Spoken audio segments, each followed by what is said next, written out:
Blessing ടുഡേയിലേക്ക് എല്ലാവർക്കും സ്വാഗതം. എങ്ങനെ ഇരിക്കുന്നു? എല്ലാവരും സന്തോഷമായിട്ടിരിക്കുന്നു എന്ന് വിശ്വസിക്കുകയാണ്. നിങ്ങൾ പല ആളുകളെയൊക്കെ നേരിട്ട് കണ്ടിട്ട് കുറച്ച് നാളായി.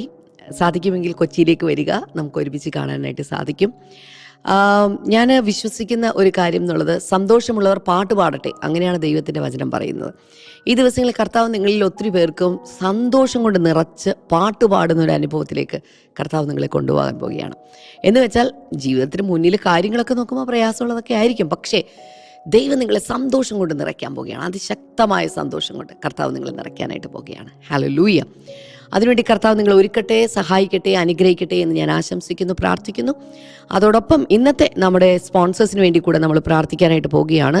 ഇന്നത്തെ നമ്മുടെ സ്പോൺസർ എന്ന് പറയുന്നത് ഗോവയിൽ നിന്ന് സരിതയാണ്. Thank you sister Saritha. കർത്താവ് ധാരാളമായിട്ട് അനുഗ്രഹിക്കട്ടെ. പ്രത്യേകിച്ച് പ്രാർത്ഥനാ വിഷയം ഒന്നും തന്നിട്ടില്ല. ദൈവം നൽകിയ എല്ലാ നന്മകൾക്കുള്ള നന്ദി സൂചകമായിട്ട് എന്ന് മാത്രമേ പറഞ്ഞിട്ടുള്ളൂ. കൈകൾ ഉയർത്തി കർത്താവിനെ സ്തുതിക്കാം. കർത്താവെ, നീ ചെയ്ത എല്ലാ നന്മകൾക്കുമായിട്ട് ഞങ്ങൾ അങ്ങേക്ക് നന്ദി പറയുന്നു. അങ്ങയുടെ നാമത്തെ ഉയർത്തുന്നു, അങ്ങയുടെ നാമത്തെ ഉയർത്തുന്നു, അങ്ങയുടെ നാമത്തെ ഞങ്ങൾ ഉയർത്തുന്നു കർത്താവെ. ഹല്ലേലൂയ. അങ്ങ് ചെയ്ത കൃപയ്ക്കായിട്ട് നന്ദി പറയുന്നപ്പ, അങ്ങ് മാനിച്ചുയർത്തിയതിനായിട്ട് നന്ദി പറയുന്നു, യേശുവിൻ്റെ നാമത്തിൽ തന്നെ. ആമേൻ, ആമേൻ. കർത്താവ് നിങ്ങളെ ധാരാളമായിട്ട് അനുഗ്രഹിക്കട്ടെ. നമ്മുടെ വൈയു കോൺഫറൻസ് ഡീറ്റെയിൽസ് ഇപ്പോൾ സ്ക്രീനിൽ കാണാം. അതുപോലെ തന്നെ ഈ ആഴ്ചയിൽ ഇന്നും നാളെയുമായിട്ട് നടക്കുന്ന ഗ്ലോ ടൂറിൻ്റെ ഡീറ്റെയിൽസ് നിങ്ങൾക്ക് സ്ക്രീനിൽ കാണാം. അതുപോലെ നമ്മുടെ ഗ്ലോ കോൺഫറൻസിൻ്റെ ഡീറ്റെയിൽസ് കാണാം. രജിസ്റ്റർ ചെയ്യുക. കർത്താവ് എല്ലാവരെയും ധാരാളമായിട്ട് അനുഗ്രഹിക്കട്ടെ. ഇന്ന് വൈകിട്ട് കൃത്യം 7 മണിക്ക് നമുക്ക് ഹാർട്ട് ടു ഹാർട്ട് പ്രോഗ്രാമുണ്ട്. അതിലേക്ക് നിങ്ങളെല്ലാവരെയും പ്രത്യേകിച്ച് സ്വാഗതം ചെയ്തു. കർത്താവ് എല്ലാവരെയും ധാരാളമായിട്ട് അനുഗ്രഹിക്കട്ടെ. വേഗത്തിൽ ഇന്നത്തെ സന്ദേശത്തിലേക്ക് കടക്കാം.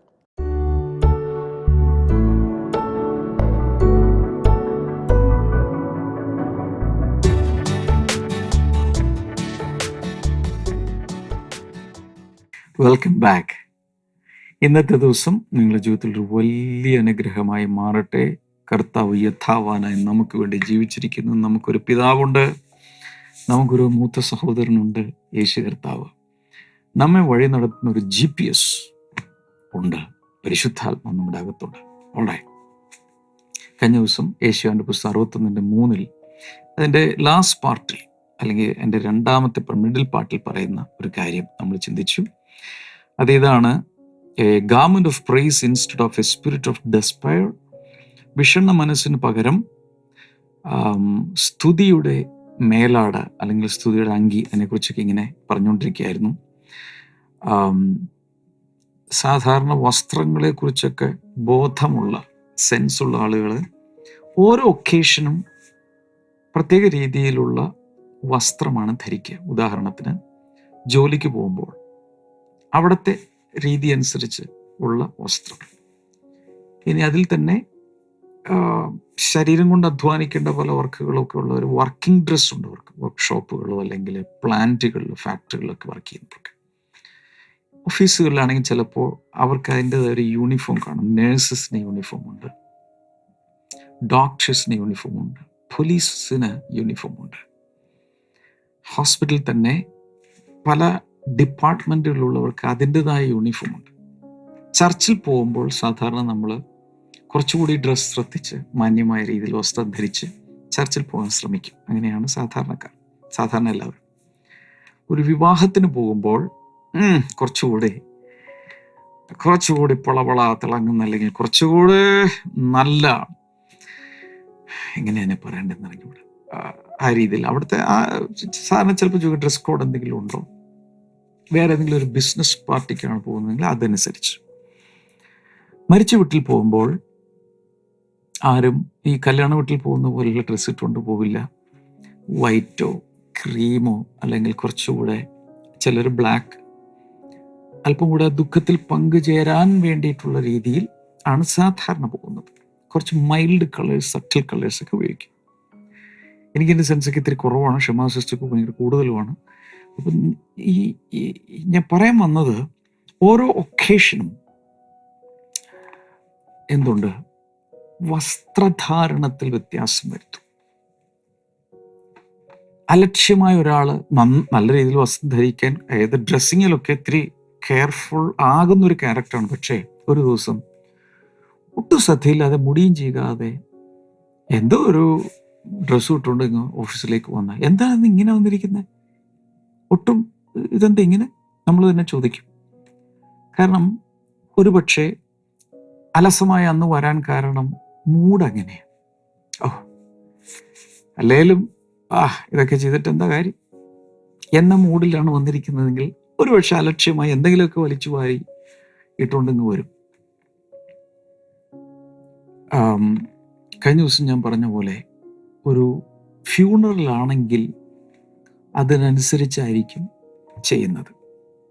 ഇവിടെ പറയാണ്, instead of a spirit of despair, ഭയങ്കരമായ ഒരു വിഷണ്ണ മനസ്സിന് പകരം സ്തുതിയുടെ ഒരു മേലാട ഞാൻ നിങ്ങളെ ഇടിവിക്കും. വസ്ത്രങ്ങൾ കീറി കരയുന്നൊരു രീതി അവിടെ ഉണ്ടായിരുന്നു എന്ന് ഞാൻ കഴിഞ്ഞ ദിവസമൊക്കെ പറഞ്ഞല്ലോ. സാധാരണ ഒരു മരണം അറിഞ്ഞാൽ ഏറ്റവും അടുത്ത ഒരാളാണെങ്കിൽ പെട്ടെന്ന് മേൽവസ്ത്രം മേലെങ്കിൽ വലിച്ചു കീറി കരയും, മാറത്തടിക്കും. പിന്നെ ബാക്കിയെല്ലാം ഞാൻ പറഞ്ഞു. യോബിന്റെ പുസ്തകം 16:15 വായിച്ചു നോക്കിയാൽ, ജോബ് 16:15 അവിടെ പറയുന്ന, have sewed sack cloth on my skin and buried my brow in the dust. എന്ന് വെച്ചാൽ എൻ്റെ ശരീരത്തിൽ ഞാൻ ചെയ്തിരിക്കുന്നത് ഒരു ചാക്കുവസ്ത്രം, ചണവസ്ത്രം തുന്നി ഞാൻ എൻ്റെ ത്വക്കിന് മുകളിൽ ധരിച്ചിരിക്കുകയാണ്. അത് കൃത്യമായ യഥാർത്ഥത്തിലാണത് ഉദ്ദേശിക്കുന്നത് എനിക്കറിഞ്ഞു. ഏതായാലും ചാക്കുവസ്ത്രം ധരിച്ചിരിക്കുകയാണ്. കാരണം മക്കളെല്ലാം മരിച്ചിരിക്കുന്നു, കൃഷിനാശം, ബിസിനസ് തകർന്നിരിക്കുന്നു, സ്റ്റാഫ്, വർക്കേഴ്സ് എല്ലാം തകർന്നു. വൈഫ് വരെ വേണ്ടാത്തത് പറഞ്ഞത് നിങ്ങളുടെ ഈ ഭക്തി കൊണ്ടാണ്. അന്നേ ഞാൻ പറഞ്ഞതല്ലേ, ഈ പ്രാർത്ഥന ഏതെന്ന് പറയാം, യാഗം ഏതുന്നേരം ദൈവം എന്ന് പറഞ്ഞിട്ട് ഇപ്പൊ എന്ത് കിട്ടി എന്ന് ഭാര്യ ചോദിക്കും. എല്ലാം തകർന്നിരിക്കുന്ന സമയത്ത് ചാക്ക് വസ്ത്രം ധരിച്ച് അവിടെ പ്രധാനമായി, I buried my bro in the dust. എൻ്റെ ഈ നെറ്റിയും ഈ മുഖം എന്ന അർത്ഥത്തിൽ എടുക്കാം, തന്നെ പൊടിയിൽ താഴ്ത്തി വെച്ച്, എന്ന് പറഞ്ഞാൽ മണ്ണിൽ കവിണ്ണ് കിടക്കുകയാണ്. ഹോ, ഇതുപോലൊരു ദുഃഖം, ഇതുപോലൊരു വേദന, എല്ലാം തകർന്നു, ജീവിതം മുഴുവൻ തകർന്നു. ആയുസ്സിൽ ഇതുവരെ ഉണ്ടാക്കി കൊണ്ടുവന്നതും ബിൽഡ് ചെയ്ത് കൊണ്ടുവന്ന കുടുംബവും എല്ലാം തകർന്നേ. കുടുംബജീവിതം, സമ്പത്ത്, ഉണ്ടായിരുന്ന ഫാക്ടറി അല്ലെങ്കിൽ ബിസിനസ്, വർക്കേഴ്സ്, സ്റ്റാഫ്, മാനേജേഴ്സ് എല്ലാം തകർന്നു. ഒന്നുമില്ല, അങ്ങനെ പൊടിയിൽ കിടക്കുകയാണ്. എന്ന് വെച്ചാൽ ജീവിതത്തിൽ സകലവും ഭസ്മമായി, ചാരമായി, വെണ്ണീർ കൂമ്പാരമായി കിടക്കുകയാണ്. ഈ അവസ്ഥയിൽ കർത്താവ് പറയുകയാണ്, ആ ചാക്കങ്ങ് അഴിച്ചു മാറ്റിയിട്ട്, ചാക്ക് വസ്ത്രം അഴിച്ചു മാറ്റിയിട്ട് ഞാൻ നിന്നെ എന്ത് ചെയ്യും? സ്തുതിയുടെ മേലാട കൊണ്ട് ധരിപ്പിക്കും. ഈ ഗാർമെന്റ് ഓഫ് പ്രൈസ് ധരിക്കുന്നത് ഫെസ്റ്റിവൽ സീസണിലാണ്. സ്തുതിയുടെ മേലാട എന്നറിയപ്പെടുന്ന വസ്ത്രം ധരിക്കുന്നത് ഫെസ്റ്റിവൽ സീസണിലാണ്. മാത്രമല്ല, ഏതെങ്കിലും ഒരു വ്യക്തിയെ ഓണർ ചെയ്യാൻ വേണ്ടി, ഒരു ബർത്ത്ഡേക്കോ ഇഷ്ടപ്പെട്ട ഒരാൾക്കോ, ഉദാഹരണത്തിന് യാക്കോബ് യോസഫിന് ഒരു ഒരു ഒരു മൾട്ടി കളേർഡ് അല്ലെങ്കിൽ വർണ്ണശബളമായ ഒരു വസ്ത്രം, കോട്ട് ഓഫ് മെനി കളേഴ്സ്, ഒത്തിരി കളറുകളുള്ള വളരെ കളർഫുൾ ആയിട്ടുള്ളൊരു ഡ്രസ്സ് തയ്പ്പിച്ചു കൊടുത്തു. അത് അവനെ ആദരിക്കുന്നതും മറ്റുള്ളവരിൽ നിന്നും എടുത്തെറിയുന്ന രീതിയിൽ അവനെ ക്ലാഡ് ചെയ്ത് നിർത്തുകയാണ്. എന്ന് മാത്രമല്ല, അതിലൊരു ധനി കൂടി ഉണ്ടായിരുന്നു, ഞാൻ കഴിഞ്ഞാൽ എൻ്റെ പിന്തുടർച്ച രൂബേനല്ല, യഹൂദയല്ല, നഫ്താലിയല്ല, ഗാദ് അല്ല, വേറെ ആരുമല്ല, നീ ആയിരിക്കും എന്നുകൂടെ അതിനൊരു ഇംപ്ലിക്കേഷൻ ഉണ്ടായിരുന്നു. അതുകൊണ്ടാണ് എല്ലാവർക്കും അസൂയ ഇവനെ വകവരുത്തുമെന്നൊക്കെ തോന്നിയത്. അപ്പോ they used to give such dress in appreciation of a person. അങ്ങനെയും കൊടുത്തിരുന്ന ഒരു രീതി അന്നത്തെ കാലത്തുണ്ടായിരുന്നു. ഇനി മറ്റൊരർത്ഥത്തിൽ പറഞ്ഞാൽ, ഈ ഇങ്ങനെ വിലപിച്ചു കിടക്കുന്ന സമയത്ത് ഭയങ്കരമായ ദുഃഖത്തിൻ്റെ ഒരു ഹൃദയം, വിലാപത്തിൻ്റെ ഹൃദയം, ഒരു കംപ്ലൈനിങ് ഹാർട്ടായിരിക്കും ആ സമയത്ത് പലപ്പോഴും ഉണ്ടാകുക. നമുക്ക് തന്നെ ഒരു പരാതി, എങ്കിലും ദൈവം എന്തുകൊണ്ട് ഇങ്ങനെ സംഭവിച്ചു? നമ്മൾ തന്നെ പരാതി, കംപ്ലൈനിങ്. ഈ കംപ്ലൈനിങ് ഹൃദയത്തിൽ നിറഞ്ഞിരിക്കുമ്പോൾ, പരാതി അകത്ത് നിറഞ്ഞിരിക്കുമ്പോൾ പ്രൈസ് പുറത്തേക്ക് വരില്ല, സ്തുതി ഒരിക്കലും വരാൻ പോകുന്നില്ല. സോ ഇവിടെ പറയുന്നത്, ഒരു നന്ദിയുടെ ഹൃദയം അകത്തുണ്ടായി ഒരു പ്രൈസിങ് ഹാർട്ട് പുറത്തേക്ക് വരും. ഈ കഴിഞ്ഞ ദിവസം ഈ നമ്മുടെ ഫൗണ്ടേഷൻസ് എന്ന നമ്മുടെ ബുക്ക് റെഡിയാക്കിക്കൊണ്ടിരിക്കുക. അപ്പോൾ രാത്രി വളരെ വൈകിയൊക്കെ ഞാൻ ഇങ്ങനെ വർക്ക് ചെയ്തുകൊണ്ടിരിക്കുക, പുസ്തകത്തിൽ ഇങ്ങനെ വർക്ക് ചെയ്തുകൊണ്ടിരിക്കുന്ന സമയത്ത് പെട്ടെന്ന് 1 പത്രോസ് 2:9 എൻ്റെ ശ്രദ്ധയിൽപ്പെട്ടു. First Peter chapter 2 verse number 9 ഇങ്ങനെയാണ് പറയുന്നത്. But you are a chosen people, a royal priesthood, a holy nation, God's special possession, that you may declare the praises of him who called you out of darkness into his wonderful light. ഈ വചനം എൻ്റെ ഉള്ളിലേക്ക് വന്നിട്ട് ഞാൻ പുസ്തകം എടുത്ത് നിർത്തി. ആ പുസ്തകത്തിലുള്ള വർക്ക് നിർത്തിയിട്ട് കുറച്ച് നേരം ഞാൻ ദൈവത്തെ അങ്ങ് സ്തുതിക്കാൻ തുടങ്ങി. ഞാൻ എവിടെ കിടന്നു, എൻ്റെ ജീവിതം എവിടെയായിരുന്നു, അവിടെ നിന്ന് ദൈവം എവിടെ എത്തിച്ചു. അവിടെ പറയുന്നത് വിളിച്ചവൻ്റെ സൽഗുണങ്ങളെ ഘോഷിക്കുവാൻ, ഒന്നുകൂടെ വിളിച്ച ദൈവത്തിൻ്റെ സൽഗുണങ്ങളെ ഘോഷിക്കുവാൻ തിരഞ്ഞെടുക്കപ്പെട്ട ഒരു രാജകീയ പുരോഹിതവർഗവും വിശുദ്ധ വംശവും സ്വന്തം ജനവും ഒക്കെയാകുന്നു. ഇവിടെ ഇംഗ്ലീഷിലാണ് ഗോഡ് സ്പെഷ്യൽ പൊസഷൻ എഴുതിയിരിക്കുന്നത്. ദൈവത്തിൻ്റെ പ്രത്യേകമായൊരു സ്വത്താണെന്ന്. Oh God, I am really helpless. ഇതെങ്ങനെ പറയണമെന്ന് എനിക്കറിയില്ല. അവിടെ പറയുന്നു, ഒന്ന് chosen people, you are a chosen people. ദൈവത്താൽ തിരഞ്ഞെടുക്കപ്പെട്ട ഒരു ജനമാണ്. വീണ്ടെടുക്കപ്പെട്ടവർ, രക്ഷിക്കപ്പെട്ടവർ, യേശുവിൽ വിശ്വസിക്കുന്നവർ ദൈവത്താൽ തിരഞ്ഞെടുക്കപ്പെട്ട ഒരു ജനമാണ്. റോയൽ പ്രീസ്റ്റ്ഹുഡ്, രാജകീയ പുരോഹിത വർഗം. ഞാൻ എപ്പോഴും പറഞ്ഞിട്ടുണ്ട്, പഴയ നിയമത്തിൽ രാജാവായിരിക്കുന്ന ഒരാൾക്ക് പുരോഹിതനാകാൻ സാധ്യമല്ല, പുരോഹിതനായിരിക്കുന്ന ഒരാൾക്ക് രാജാവാകാൻ സാധ്യമല്ല. പുരോഹിതനൊരു വംശമുണ്ട്. ലേവ്യ വംശത്തിൽ, കുടുംബത്തിൽ, ഗോത്രത്തിൽ പിറന്ന് ആ ഒരു DNA വന്നവർക്ക് മാത്രമേ പുരോഹിതരാകാൻ കഴിയൂ. അങ്ങനെ വന്നതാണ് അഹരോൻ, അങ്ങനെ വന്നതാണ് മോശെ. ഒരു ബ്രദേഴ്സ് ആണല്ലോ. അവരൊക്കെ പൗരോഹിത്യ വർഗത്തിൽപ്പെട്ടവരാണ്. എന്നാൽ രാജകീയ വംശം പിന്നീടാണ് ഉണ്ടായത്. അത് ആദ്യം ബെന്യാമിൻ ഗോത്രത്തിലെ ശൗല്, അതിനുശേഷം പിന്നെ അത് നേരെ ദാവീദിന്റെ കുലത്തിലേക്ക് വന്നു. പിന്നെ ദാവീദിന്റെ വംശാവലിയിലാണ് രാജ്യത്ത് കിടക്കുന്നത്. അതിനെ ഒരു റോയൽ ഇതാക്കി മാറ്റി. ഇതിനാകെ ഒരു എക്സംഷൻ കിട്ടിയത് ഒരു തരത്തിൽ പറഞ്ഞാൽ ദാവീദിനാണ്. ദാവീദിന് ഒരേ സമയം റോയൽ പ്രീസ്റ്റ് ആകാൻ കഴിഞ്ഞു. രാജാവായിരിക്കുമ്പോൾ തന്നെ അവൻ പുരോഹിതൻ്റെതായ പലതും അവൻ ചെയ്തിട്ടുണ്ട്, പുറത്തു പറയണ്ട. പക്ഷെ അത് അനുവദനീയമല്ല മറ്റുള്ളവർക്ക്. എന്നാൽ ദൈവം നമ്മൾ ഇത് രണ്ടിൻ്റെയും കൊണ്ട് ഒരു ബ്ലെൻഡാക്കി മാറ്റി. യേശുവിൽ അതുണ്ട്. Jesus is a king, at the same time he is a high priest. He is the high priest. യേശു ഇത് രണ്ടുമാണ്. യേശുവിൽ റോയൽറ്റിയുമുണ്ട്, പ്രീസ്റ്റ്ഹുഡും ഉണ്ട്. ദൈവം നമ്മെ ആ വംശത്തിൽ ജനിക്കുവാൻ സഹായിച്ചു. ഇതുപോലെ പണ്ടൊരാളുണ്ടായിരുന്നു, മൽക്കീസേദെക്ക്. ഞാൻ അതിനെക്കുറിച്ചൊരു ചില എപ്പിസോഡുകൾ ചെയ്തിട്ടുണ്ട്, നിങ്ങൾ സെർച്ച് ചെയ്താൽ കിട്ടും. മൽക്കീസേദെക്കിനെ കുറിച്ച് മോർണിംഗ് ഗ്ലോറിയിൽ ഞാൻ സംസാരിച്ചിട്ടുണ്ട് വിശദമായിട്ട്. മൽക്കീസേദെക്ക് ഒരേ സമയം ശാലേം രാജാവാണ്, അത്യുന്നതന്റെ പുരോഹിതനുമാണ്. മൽക്കീസേദെക്കിന്റെ ക്രമപ്രകാരമാണ് യേശുവാസത്തിൽ വന്നിരിക്കുന്നത്. ആ ക്രമത്തിലാണ് നമ്മൾ പോകുന്നത്. മൽക്കീസേദെക്കിന്റെ ക്രമത്തിലാണ് പോകുന്നത്. ലേവ്യ ഗോത്രപ്രകാരമല്ല, ലേവ്യ കുലത്തിലല്ല, അഹരോന്യ പൗരോഹിത്യമല്ല നമ്മൾ ഫോളോ ചെയ്യുന്നത്. മനസ്സിലാകുന്നുണ്ടോ? പുതിയ നിയമത്തിൽ നമ്മൾ ഫോളോ ചെയ്യുന്നത് അഹരോന്റെ ആ പ്രീസ്റ്റ്ഹുഡ് അല്ല. മൽക്കീസേദെക്കിന്റെ ക്രമപ്രകാരം വന്ന യേശുവിന്റെ പ്രീസ്റ്റ്ഹുഡിലാണ് നമ്മൾ ഫോളോ ചെയ്യുന്നത്. അപ്പൊ അതിലിവിടെ പറയുകയാണ്, U are a chosen people. ദൈവം നിങ്ങളെ, അയ്യോ മക്കളെ, ഇത് ശ്രദ്ധിച്ച് കേൾക്ക്. ഇന്ന് എല്ലാം മാറ്റി വെക്ക്. ഈ സമയത്ത് ഉപ്പുമാവ് ഉണ്ടാക്കല്ലേ, കഞ്ഞിയും കറിയും വെക്കൽ എല്ലാം മാറ്റി വെച്ചൊരു 2-3 മിനിറ്റ് ഒന്ന് ശ്രദ്ധിച്ചേ. എല്ലാ പരിപാടിയും മാറ്റി വെക്ക്. Hello hello hello, U are a chosen people. ദൈവത്താൽ തെരഞ്ഞെടുക്കപ്പെട്ടൊരു ജനം, എ റോയൽ പ്രീസ്റ്റ്ഹുഡ്, രാജകീയ പുരോഹിത വർഗം, എ ഹോളി നേഷൻ, വിശുദ്ധ വംശം, വിശുദ്ധ ജനം, ഗോഡ്സ് സ്പെഷ്യൽ പൊസഷൻ എന്ന് വെച്ചാൽ ഗോഡ്സ് സ്പെഷ്യൽ ട്രഷർ. ദൈവത്തിൻ്റെ സ്വത്താണ് നീ. ഇതൊക്കെ ചെയ്തത് എന്തിനാണ്? That you may declare the praises of him who called you out of darkness into his wonderful light.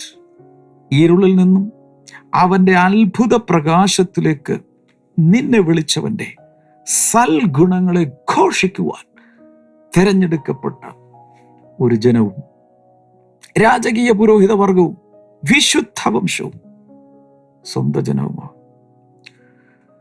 ഈ വചനങ്ങ് വായിച്ചിട്ട് ഞാനങ്ങ് എല്ലാ പരിപാടിയും നിർത്തി അവൻ്റെ സൽഗുണങ്ങളെ, ദൈവത്തിൻ്റെ സൽഗുണങ്ങളെ, പ്രൈസസ് ഓഫ് ഹിം, അവൻ്റെ സ്തുതികൾ അർപ്പിക്കാൻ തുടങ്ങി. അപ്പൊ എനിക്കൊരു വെളിപാട് കിട്ടി. എന്താണ് ഈ സംഭവം? ഈ ഗാർമെന്റ് ഓഫ് പ്രൈസ് എന്ന് പറയുന്നത് ഇന്ന് നമ്മളെ സംബന്ധിച്ചിടത്തോളം പുറത്തിടുന്ന ഏതെങ്കിലും ഒരു ടൈലർ തയ്ച്ച അല്ലെങ്കിൽ എംബ്രോയിഡറി തയ്ച്ച ഏതെങ്കിലും ഒരു സ്ഥലത്ത് കൊണ്ടുപോയി വെഡ്ഡിങ് ഗൗൺ പോലെയൊക്കെ തയ്പ്പിച്ചെടുത്തൊരു ഗൗണൊന്നുമല്ല. ഇവിടെ സംഭവിക്കുന്നത് നമ്മുടെ സ്പിരിറ്റ് ഓഫ് ഡെസ്പയർ പ്ലക്ക് ചെയ്ത് മാറ്റി വിഷണ്ണ മനസ്സും നിരാശയും എല്ലാം കൂടെ എടുത്ത് പാറിച്ച് കളഞ്ഞ ശേഷം അകത്തേക്ക് ഒരു ഗ്രാറ്റിറ്റ്യൂഡ്, ഒരു ആറ്റിറ്റ്യൂഡ് ഓഫ് ഗ്രാറ്റിറ്റ്യൂഡ്, ഒരു താങ്ക്ഫുൾനെസ്, അകത്ത് കംപ്ലൈനിങ് സ്പിരിറ്റ് മാറിയിട്ട് പരാതി പറയുന്ന രീതികളും അതൊക്കെ അങ്ങ് മാറിയിട്ട് അകത്തോട്ട് വന്ന് സ്തുതി വന്നിങ്ങനെ നിറയുക. ദൈവത്തിൻ്റെ സൽഗുണങ്ങൾ ഇങ്ങനെ വന്ന് നിറഞ്ഞിട്ട് ആദരഫലമെന്ന് സ്തോത്രയാഗം പുറത്തേക്ക് സ്തുതികളായി ഇങ്ങനെ വരുന്ന ഒരു സ്പിരിറ്റ് നമ്മുടെ അകത്ത് വരുന്നു. വൗ! അതാണ് ഗാർമെന്റ് ഓഫ് പ്രൈസ്. എത്ര പേർക്ക് ഗാർമെന്റ് ഓഫ് പ്രൈസ് ഉണ്ട്? ദൈവത്തെ പിശുക്കില്ലാതെ സ്തുതിക്കാൻ കഴിയുന്ന എത്ര പേരുണ്ട്? ഇല്ലെങ്കിൽ ഇന്ന് ഈ ഡ്രസ്സ് എടുത്ത് അണിഞ്ഞോളണം. യേശുവിൻ്റെ അഭിഷേകത്തിൽ ഇതുണ്ടെന്ന്, ഗാർമെന്റ് ഓഫ് പ്രൈസ് ഉണ്ട്. ഹലോ എല്ലാവരും ശ്രദ്ധിച്ചില്ല. യേശുവിൻ്റെ മേൽ പിതാവ് പകർന്ന അഭിഷേക തൈലത്തിൽ ഇതുണ്ട്. എന്താണത്? പരാതി പറഞ്ഞും ദൈവത്തോട് എന്നും ഇങ്ങനെ നിവേദനം സമർപ്പിച്ചൊക്കെ ജീവിക്കുന്നതിന് പകരം വിളിച്ചവൻ്റെ സൽഗുണങ്ങളെ പിശുക്കില്ലാതെ നിർലോഭമായി ധാരാളമായി ഘോഷിക്കുവാൻ സ്തുതികൾ ധാരാളമായി പുറത്തേക്ക് പുറത്തേക്ക് പുറത്തേക്ക് കൊണ്ടുവരുന്ന ഒരു ഒരു ഒരു ഒരു ഒരു ഒരു ഒരു വലിയ ഒരു അഭിഷേകം നമ്മൾ വ്യാപരിക്കും. പണ്ടൊരാൾ പറഞ്ഞു, വിശ്വാസികൾക്ക് ഇപ്പോൾ കുടവയറ് വെക്കാൻ കാരണം ഈ സ്തുതി ഒന്നും റിലീസ് ചെയ്യാതെ, സ്തുതിക്കാതെ, സ്തുതികൾ മുഴുവൻ ഇങ്ങനെ വിഴുങ്ങി വിഴുങ്ങി വിഴുങ്ങി വയറ് വീർത്ത് വരുവാണെന്ന് പറയും. കുടവയറുള്ള ആരെങ്കിലും കണ്ടിട്ട് ഇങ്ങനെ സ്തുതിയാണ് മര്യാദ സ്തുതിച്ചോളാം, നല്ല കുടവയറ് കുറയൂ എന്ന് ദൂതൊന്നും പറയണ്ട. പക്ഷെ നമ്മൾ തമ്മിൽ അറിഞ്ഞാൽ മതി, നമ്മൾ സ്തുതി മുഴുവൻ അകത്ത് കെട്ടിക്കിടക്കാതെ പിശുക്കാതെ അങ്ങ് റിലീസ് ചെയ്യണം. പഞ്ഞമില്ലാതെ പിശുക്കില്ലാതെ സ്തുതിക്കണം ദൈവത്തെ, സൽഗുണങ്ങളെ അങ്ങ് ഘോഷിക്കണം. പൗലോസ് ഒരിക്കൽ പറഞ്ഞു, ഞാൻ എൻ്റെ നിർമ്മല മനസാക്ഷിയിൽ ആരാധിക്കുന്ന ദൈവം. സോ ദൈവത്തെ നിർമ്മല മനസാക്ഷിയിൽ പൗലോസ് ഇങ്ങനെ ആരാധിക്കുകയാണ്. അതുകൊണ്ടാണ് കാരാഗൃഹത്തിൽ അടിയേറ്റ് തകർന്ന് കാരാഗൃഹത്തിൽ കിടന്നിട്ടും അവർ അത്യുച്ചത്തിൽ സ്തുതിച്ചാർത്തത് അർദ്ധരാത്രിയിൽ. സ്തുതിക്കാനുള്ള ഒരു മൂടുമില്ല, സ്തുതിക്കാനുള്ള സാഹചര്യമില്ല, സ്തുതിക്കാനുള്ള സ്ഥലവുമല്ല. എന്നിട്ടും അവർ സ്തുതിച്ചു. സ്ഥലകാല പരിമിതികൾക്കപ്പുറത്ത് ദൈവത്തിനുള്ള സ്തുതികൾ പുറത്തേക്ക് വരാൻ തുടങ്ങിയ അന്ധകാരത്തിൽ നിന്ന് അത്ഭുത പ്രകാശത്തിലേക്ക് കൊണ്ടുവന്നത് തന്നെ ഈ പേർപ്പസിനാണെന്ന്. ഒത്തിരി പേര് ഞായറാഴ്ച എവിടെ പോകുന്നു? ആരാധനയ്ക്ക് പോകുന്നു. എന്നിട്ട് ഒരു ആരാധനയും ദൈവത്തിന് കൊടുക്കാതെ എന്തെങ്കിലുമൊക്കെ കേട്ട് അവിടെ നോക്കിയിരുന്ന 2 വചനവും കുറിച്ച് ഗോത്രക്കാഴ്ചയിട്ട് വീട്ടിൽ പോകുക. അങ്ങനെയല്ല, മനഃപൂർവ്വമായി വരണം. I will enter his കോർട്ട്സ് with thanks giving in my heart. അല്ലേ? അവൻ്റെ പ്രാകാരങ്ങളിൽ സ്തുതിയോടുകൂടെ വേണം വരാൻ. ആരാധനയ്ക്ക് വരുമ്പോൾ തന്നെ സ്തുതിക്കാനും ആർക്കാനും ഒക്കെ ഞാൻ ചില സമയത്ത് കണ്ടിട്ടുണ്ട്.